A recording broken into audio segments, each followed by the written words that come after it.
Hey folks, I rarely give reviews on stuff. Psych. But anyway, Bruce Hathcock coming at you again. I just want to talk to y'all about sound cards. So, for all of you cats out there and you're looking to start recording music from home or you're looking to build your own personal studio, um, there's a lot of expensive equipment out there, like stupid expensive equipment. And honestly, if you want your stuff to be able to compete with what these big producers are doing, you do need to have the best that you can possibly afford. And, sometimes that means waiting, holding off a little bit longer and buying something you can afford. But the purpose for this video was because I've been,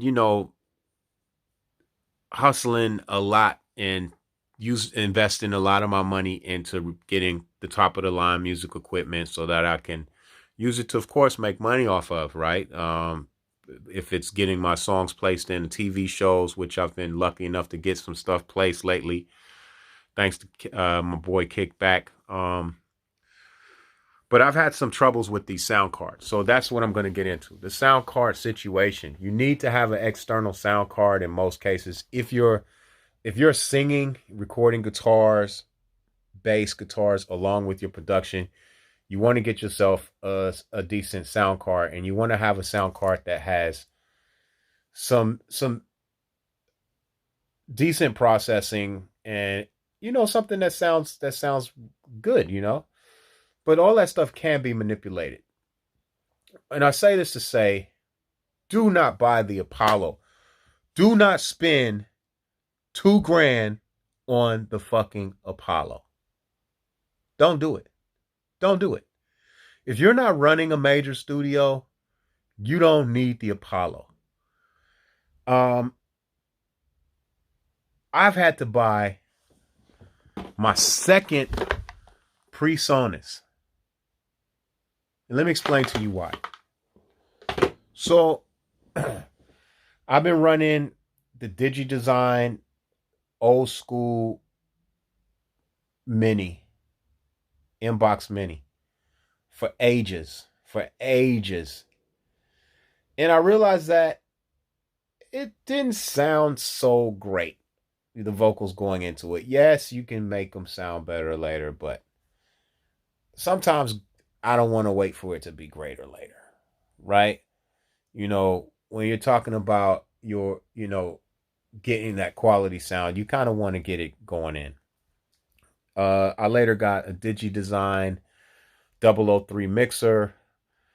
Again, the preamps aren't that great. So in the process of recording my music and my albums, every time I get an engineer in there, they're like, "Oh, the DigiDesign, it doesn't sound that great." And then I got the PreSonus, and then all the PreSonus doesn't sound that great.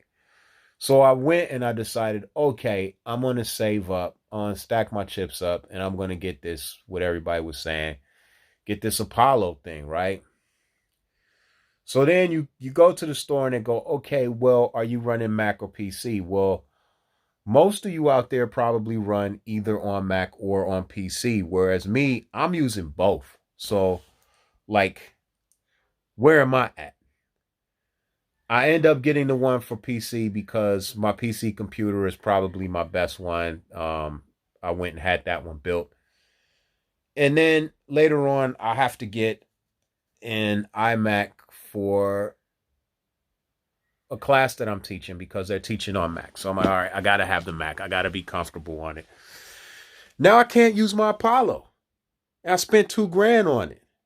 I can't use it. So I had to go buy another freaking PreSonus because I gave my other one away when I got my Apollo. Right? And I had to get a PreSonus that works with Mac.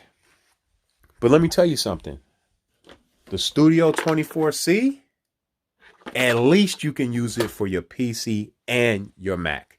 Is it a pain in the ass loading up going onto the websites and log in and sign in instead of just giving you a little code to put in? Yes.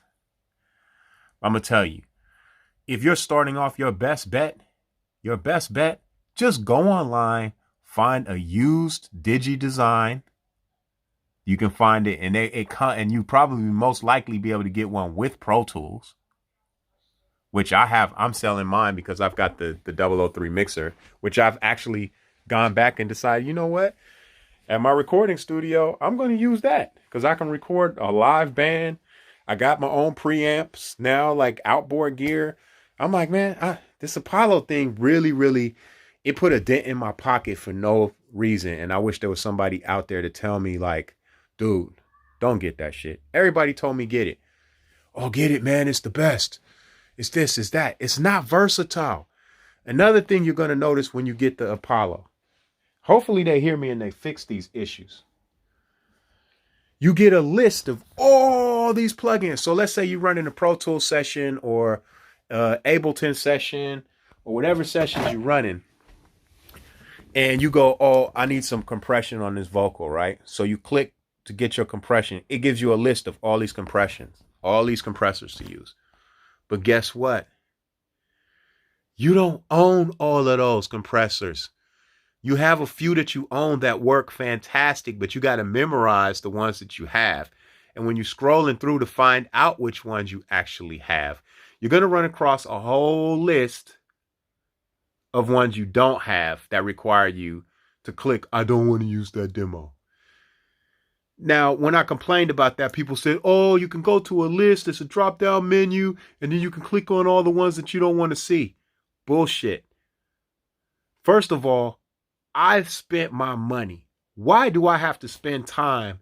I need to be making music, not clicking on things that I don't own that have nothing to do with getting me where I need to go. One. Number two, after I did all that, it's still, some of them still show up on your menu. So like if you just starting out, especially if you're not using a Mac, don't go get that Apollo. I wouldn't get the Apollo at all because always think in the future. Think ahead as a producer, right? You want to familiarize yourself with stuff and you want some of your stuff to have longevity. And things change, you know, and I don't see the versatility in the Apollo. I don't see it. Like if I can only use the whole box only works for either a Mac or a PC, you telling me I got to buy another one to work with my Mac? Like that's retarded. And you telling me I got to spend time setting it up and clicking buttons to find out which plugins I have and I don't have. Man, that's just garbage, man. And I really liked using it. Aside from that, the sound is great on it, but I just don't feel like it's worth it. I'm like, okay, well, preamp, I'd rather buy a used outboard preamp that's worth something like a Neve or something. I'd rather save my money and buy an outboard preamp, even if I just buy a small, tiny one that sounds fantastic, than spend that money on the Apollo and have to go through all the fucking hell. Like, I don't want to be restricted to one. If I buy a box, I need to be able to use it for both. And so now I've had to do this. And so I'm doing this so I'm saying this so you don't go out. Because when you go on these websites and you're looking on Instagram, you're seeing all these fly studios and all of that, and you get inspired, that's why they're there. And you want to get the best that you can get, the bang for your buck, and make your studio pop, make your music pop. You want to get your shit out there. But I'm gonna tell you, man, this thing here, it sounds amazing. The plugins are amazing, but it ain't worth it to start. It's not a good starting point, man. And even secondary, like when you do your second upgrade, you do your second upgrade, third upgrade. I would not get that until I was like, okay, this is all I'm getting. Because it's just going to drive you crazy. Like, anytime you upgrade your computer, like if Apple upgrades, Apple like to change their plugs and all that shit often. You can't use your Apollo. Now, my old Digi Design Mini, that works for my Mac or my PC. Still, people go, oh, the preamps suck. Yeah, they not that good, but I can get the job done. And if you talented and you sound good, you can still get the job done, right? So yeah, I ended up having to buy this thing. Now, the only reason I can't use my DigiDesign for my Mac is because this new Mac that I had to purchase has a different, it doesn't use the US traditional USB for the external sound card stuff.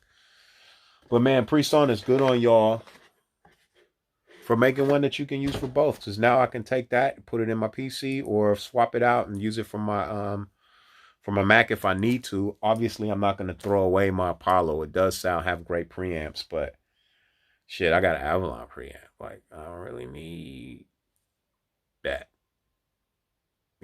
So just a warning, you guys. I'm not dissing the Apollo, but I'm just telling you, don't go spend your money on that. Don't do it yet.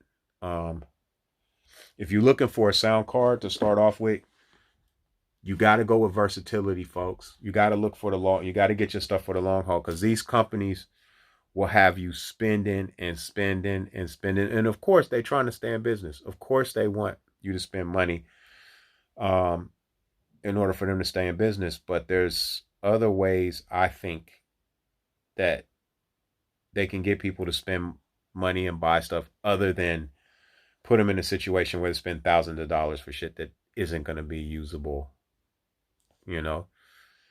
and then having to register it. So now you can't sell it without going through a bunch of crap. So if you're starting out, come to think of it, even with this, it's versatile and all of that. If you're starting out, my advice for you, you're probably going to get yourself a Mac. If you're going to get yourself a Mac, then you can't do this. You probably need to just go ahead and get one of these. But if I was just starting out, I would get the top of the line PC I could get. Like, the problem why people don't like PCs over Mac is because they never get the best PC. They always spend more on a less than Mac than they could have spent on just getting the top of the line PC. They don't respect the PC, so they don't spend the money on the PC. Therefore, they get a shit PC. I don't do that.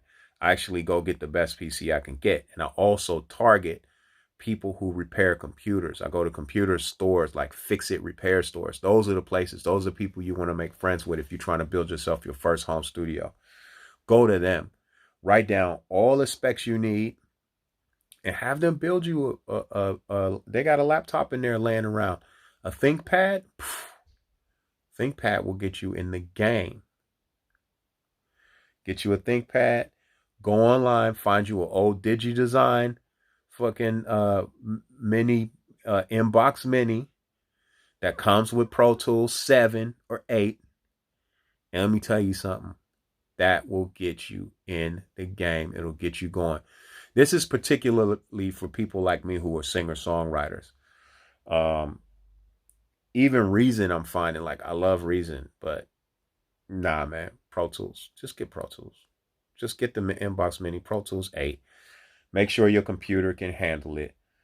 And get you a decent mic, which I suggest the Rhodes NT, whatever. 1A, 2, whatever.